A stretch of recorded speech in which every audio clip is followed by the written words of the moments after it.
Hello everyone, first time మన channel చూస్తుంటే subscribe చేసుకోవడం మర్చిపోవద్దు. వీడియోలోకి వెళ్ళినట్లయితే స్కూల్లో శౌర్య స్పృహ కోల్పోయి పడిపోయింది అనేసరికి చాలా కంగారుగా స్కూల్కి బయలుదేరి వెళ్తూ ఉంటుంది దీప. ఇంతలో రౌడీ జ్యోత్స్నకి ఫోన్ చేసి, మీరు చంపమన్న అమ్మాయిని చంపేస్తున్నాను, వచ్చి కల్లారా చూసుకుందురు రండి అని చెప్పి ఫోన్ చేస్తాడు. ఇక జ్యోత్స్న పారిజాతం వచ్చి ఓ చోట కారు ఆపుకొని అక్కడ వెయిట్ చేస్తూ ఉంటారు. ఇంతలో స్కూలుకు వెళ్తున్న దారిలో దీపని అడ్డగించి రౌడీలు తననైతే చుట్టుముడతారు. ఇక దీప వాళ్ళనైతే బాగా చితక్కొట్టి జ్యోత్స్న పారిజాతానికైతే ఊహించని షాక్ ఇస్తుంది. అప్పుడే జ్యోత్స్న మనం తనని చంపాలని తనపై స్కెచ్ వేస్తే ఇదేంటి మనకి రివర్స్లో ఇంత పెద్ద షాక్ ఇచ్చింది అని అంటే, ఏం చెప్పమంటావు, జాతరలో పోలేరమ్మలాగా చూడు వాళ్ళందరినీ ఎలా ఎదుర్కొంటుందో, వీళ్ళు ఇంత జరుగుతున్నా ఈ దీపని ఆపి అసలు దాన్ని చంపేదెవరు అని అంటే, వస్తాడు చూడు పోతురాజు, దాన్ని ఎలా అయినా ఈరోజు ఫినిష్ చేసేస్తాడు అని అంటుంది జ్యోత్స్న. ఇదిలా ఉండగా అనసూయ కార్తీక్కి కాల్ చేసి జరిగింది చెప్తుంది. వెంటనే కార్తీక్ స్కూల్కి కాల్ చేసి శౌర్య గురించి అడిగితే తను బాగానే ఉందని, క్లాస్లో ఉందని చెప్తారు.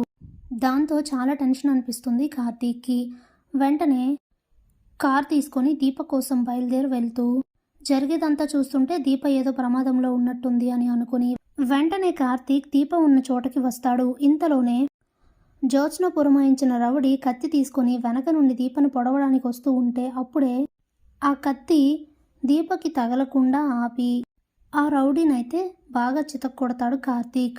ఇదంతా చూసిన జ్యోత్స్న పారిజాతానికి చాలా కంగారు అనిపిస్తుంది. ఇక వెంటనే కారు తీసుకొని అక్కడి నుండి వెళ్ళిపోతారు. వెంటనే కార్తీక్ దీప నువ్వు ఇంటికి వెళ్ళు అని చెప్తే ఇక దీప అక్కడి నుండి వెళ్ళిపోతుంది. ఇక ఇంటికి వచ్చిన జ్యోత్స్న పారిజాతం ఓ చోట కూర్చొని మాట్లాడుకుంటూ ఉంటారు. ఇదేంటి గ్రాని ఇలా జరిగింది, అసలు బావకి ఇప్పుడు మనపై అనుమానం వస్తే ఏంటి పరిస్థితి అని అంటే, కార్తీక్ మనపై అనుమానం వచ్చే సమస్య లేదు, ఒకవేళ నిజంగా అలా జరిగితే ఇప్పటికే కార్తీక్ దగ్గర నుంచి మనకు ఫోన్ రావాలి అనేసరికి అప్పుడే కార్తీక్ ఫోన్ చేస్తాడు పారిజాతానికి. వెంటనే ఫోన్ ఆన్సర్ చేసి కార్తీక్ అని చాలా భయంగా మాట్లాడుతుంది పారిజాతం. ఎందుకు ఇలా చేశారు అని కార్తీక్ అడిగేసరికి స్టన్ అయిపోతారు ఇద్దరు. మేమేం చేశాం అని అడిగితే, ఇక చాలు నువ్వేం చెప్పక్కర్లేదు, నీకేం తెలియనట్టు నువ్వు నటించాల్సిన అవసరం కూడా లేదు, మీరేం చేశారో మీకు నాకు కూడా తెలుసు, దీని ఫలితం మీరు అనుభవిస్తారు చూడండి అని చెప్పి ఫోన్ పెట్టేసి శివనారాయణ ఇంటికి వస్తాడు కార్తీక్. తాత తాత అంటూ గట్టిగా అరుస్తూ ఉంటే అప్పుడే శివనారాయణ బయటకు వచ్చి కార్తీక్ని చూసి షాక్ అవుతాడు. చాలా కోపంగా కనిపిస్తాడు కార్తీక్.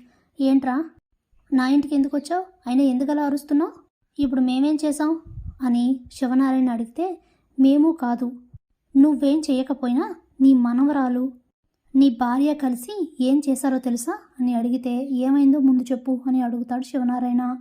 నా భార్యని చంపమని రౌడీలను పురమాయించారు అనేసరికి స్టన్ అయిపోతాడు శివనారాయణ.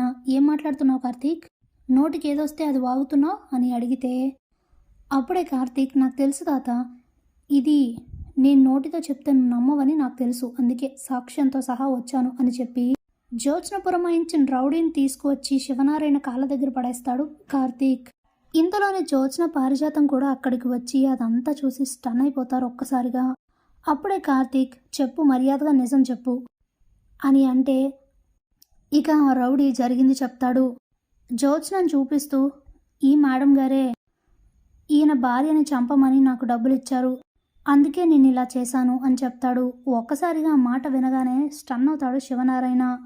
ఇంతలోనే పోలీసులను పిలిపించి ఆ రౌడీని పోలీసులకు అప్పగించేస్తాడు కార్తీక్. ఇక రౌడీని తీసుకొని అక్కడి నుండి వెళ్ళిపోగానే, జరిగింది చూసావు కదా తాత, ఏం జరిగిందో తనే చెప్పాడు కదా, చూసావా వీళ్ళిద్దరూ ఎంతకు తెగించారో, ఇదంతా జ్యోత్స్న ఎందుకు చేస్తోందో నాకు తెలుసు, నువ్వు గనక ఇప్పటికైనా జ్యోత్స్నను అదుపులో పెట్టకపోతే ఏం జరుగుతుందో మరి నాకైతే తెలీదు, జరిగేది చూస్తూ నేనైతే మాత్రం సైలెంట్గా ఉండలేను, నేను చేయాల్సి ఉంటుంది, గుర్తుపెట్టుకోండి అని ఒక స్ట్రాంగ్ వార్నింగ్ ఇచ్చి కార్తీక్ అక్కడి నుంచి వెళ్ళిపోగానే ఇక చాలా ఆవేశంగా శివనారాయణ ఎందుకు ఇలా చేశావు అని జ్యోత్స్నను అడిగితే, బావ కోసం, బావని దక్కించుకోవడం కోసం దీపం చంపాలనుకున్నాను అనేసరికి లాగిపెట్టి జ్యోత్స్నను ఒకటి కొడతాడు శివనారాయణ.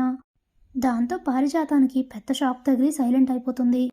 నువ్వసలు ఇలా తయారవుతావని నేను ఎప్పుడూ అనుకోలేదు, వాళ్ళిద్దరు పెళ్ళి అవ్వకముందు నువ్వు మీ బావని కోరుకోవడంలో అర్థం ఉంది. కానీ పెళ్ళి అయిపోయిన తర్వాత అక్కడితో వదిలేయాలి. నెమ్మదిగా అన్ని పరిస్థితుల్ని అర్థం చేసుకుంటావులే అని, నీ అంతట నువ్వే మారతావులే అని, పనిలో పడితే అన్ని పరిస్థితులు మారతాయని నేను నిన్ను సీఈఓని చేస్తే నువ్వు రోజు రోజుకి ఇంకా చాలా దారుణంగా తయారవుతున్నావు. నీతో పాటు నీ పక్కనే ఉంటూ ఈ పారిజాతం నిన్నిలా తయారు చేస్తోంది. దీనంతటికీ ఫుల్ స్టాప్ పెట్టాలంటే ఒక్కటే మార్గం. నిన్ను కంపెనీ సీఈఓ స్థానం నుంచి తొలగిస్తున్నాను. అలాగే నిన్ను మలేషియా వెళ్ళడానికి అన్ని ఏర్పాట్లు చేస్తున్నాను. నువ్వక్కడే కొన్ని సంవత్సరాలు ఉండి వస్తే తప్ప ఈ సమస్యలన్నీ పరిష్కారం కావు అని అంటే, అది కాదు తాత అని జ్యోత్స్న చెప్పబోతూ ఉంటే, ఇంకొక్క మాట మాట్లాడినా నేనేం చేస్తానో నాకే తెలీదు. ప్రయాణానికి సిద్ధం అవ్వు అని చెప్పి అక్కడి నుండి వెళ్ళిపోతాడు శివనారాయణ. ఇక జ్యోత్స్న చాలా బాధపడుతూ ఏడుస్తూ ఉంటుంది. Thanks for watching.